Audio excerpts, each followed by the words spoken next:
මරා දමනු කෙනෙක්ගේ මිනිය දැක්කට වඩා ප්‍රශ්නයක් මේ අතුරුදහන් වීම ප්‍රශ්නය සදාකාලික හෘද සාක්ෂියේ සිදුරක් ඒක මුළු ආධ්‍යාත්මික 60,000ක් ලක්ෂයක් මරුනම් පුතුරෙත් එකයි දකුණෙත් එකයි අපි කතා කරන්නේ එහෙම ප්‍රශ්නයක් ඒක තේරෙන්නේ නැති මම දන්නවා ඒ ප්‍රශ්නේ එක්සත් ජාතික පක්ෂ කවුරු අතුරුදහන් වුනේ නැතුණාට මේ යුද්ධේ මේ අරගලෙන් යම් හානි වුණා ඒගොල්ලන්ට අපි දන්නවා ඒක නමුත් අතුරුදහන් වීම කියන්නේ ඊටාම විශේෂ දෙයක් ඒක විසඳෙන්නේ නැහැ ඒ ප්‍රශ්නේ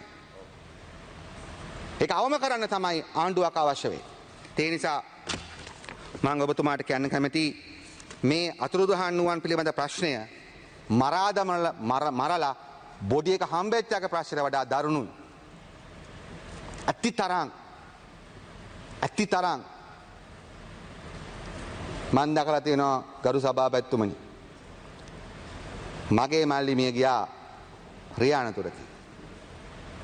ඒ පණිවිඩය රෑ 1:00ට හොස්පිටල් එකෙන් අපේ ගෙදරට එනකොට මම දැක්කා මගේ අම්මා බෙවුරලා ගිය විදිය. මට අදත් අමාරු. හැබැයි අතුරුදහන් වෙච්ච දරුවෙක්ගේ අම්මා කෙනෙක්ට. ඔක සදාකාලික ප්‍රශ්නයක්. ඒකට දෙමළ මුස්ලිම් කමක් සිංහල කමක් JVP UMP කමක් නැහැ ඒක. ඒ නිසා අපි මේ බට්ලන්ත පිළිබඳ වාර්තාව ගේන්නේ මිනිමරුවන්ට දඬුවම් දීම පමණක් අමරුකුණ කරන නෙමෙයි. අපිට ඊට වඩා ලොකු උර්මනාවක් තිබෙන. ඒක තමයි මොකක්ද? මම කලින්ත් වගේ අපේ ප්‍රධාන ප්‍රවේශයේ සංහිඳියා.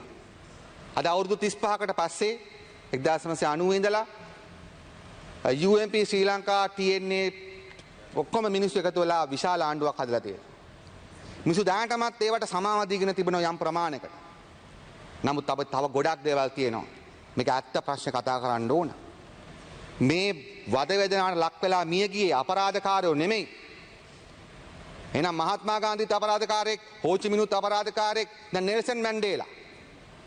නෙල්සන් මැන්ඩේලා කියන්නේ කවුද? උම්කොන්ටෝ V6 කියන ඇෆ්‍රිකන් නැෂනල් කොංග්‍රස් එකේ මිලිටරි විං එකේ කමාන්ඩර්.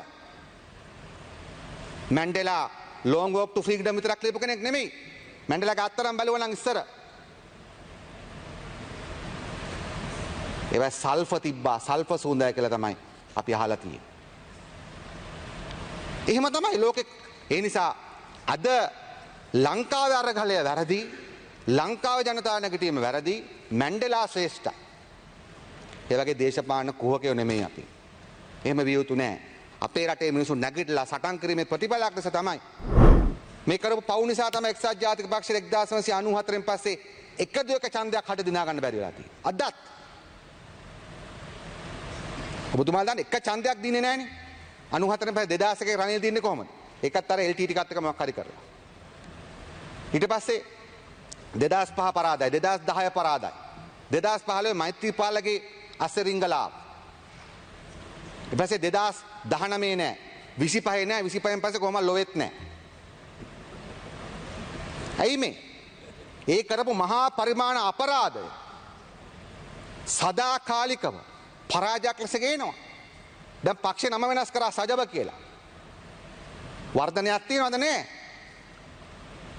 වඳ වීගෙන යන්නේ.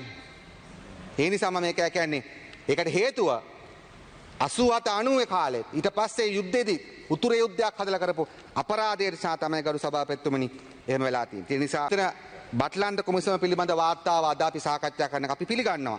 ඒ සාකච්ඡාව අපි අද ගන්නේ ඒක මේ මොහොතේ හදිසියේ මහජන සංවාදයට ආපු නිසා. නමුත් අපේ පූර්ණ සැලැස්මක් තිබෙනවා.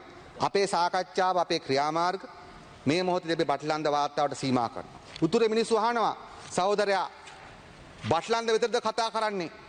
උතුරේ වෙච්ච මහා සංහාරයන් ගැන දෙපැත්තෙම වෙච්ච කතා කරන්නද? ඔබතුමා දන්නවා මගේ පක්ෂයේ කිල්නොච්චියේ නායකයා ගණේෂ පිල්ලේ තෝල LTT කඳවුරක දින 90ක් තියන් හිටියා. මොකද පුතා දුන්නා කියලා LTT එකට. අද අපේ පක්ෂේ වැඩ කරන ගොඩක් අය කිල්නොච්චියේ නන්දි කඩාල් දක්වා ගිහිල්ලා අහම්බෙන් පණ බෙරගෙන ආපු මිනිස්සු.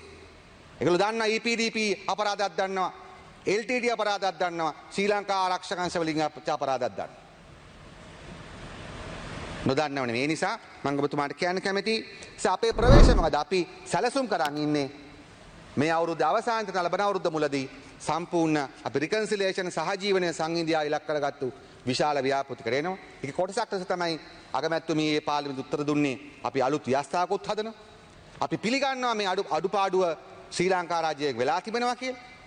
අපි හිතනවා ගරු ජනාධිපතිතුමාගේ පැත්තෙන් අන්න එවැනි මොහොතකදී සමහර බොහෝ රටවල් වල වගේ මේ අපරාධයෙන් විවිධ පැති වලින් බැටකාපු මිනිස්සු වෙනුවෙන් මුළු ජාතියෙම මේ මිනිස්සුන්ගෙන් දෙමාපියන්ගෙන් සමාව අරගෙන ආයි කවමදාක්වත් ලංකාවේ මෙහෙම ලේ විලක් බවට ලංකාපත් වෙන්නේ නැහැ කියන සහතිකය අපේ ජනාධිපතිතුමා දෙයි කියලා අපිට අවශ්‍යයි මේක හීල් කරන්න. ඒ නිසා අපේ ප්‍රවේශයේ පැති දෙකයි. එකක් බටලන්ද පබනක් නෙමෙයි. ඔය අපිට තියෙන විජේවීර සෞරයක් සම්බන්ධ ප්‍රශ්න විසඳ ගන්න. නමුත් අපි ඒවා පරිගැනීමේ චේතනාවෙන් නෙමෙයි කරන්නේ.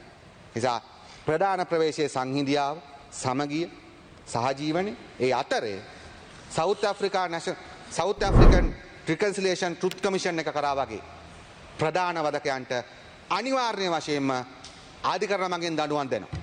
ලෝකේ ඉන්න හොඳම නිලධාරීන්ගන්ලා හරි රනිල් වික්‍රමසිංහට විරුද්ධව කරන්න පුළුවන් හැම නීතිය ඇතුළේ කරන්න පුළුවන් හැම පරීක්ෂණයක්ම කරලා ඒ මිනිමරුවන්ට ඔවුන්ගේ ජීවිතය අවසාන කාලෙදී හරි අනිවාර්යෙන් දඬුවම් දෙන්න අපි කටයුතු කරනවා කර සභාපතිතුමා.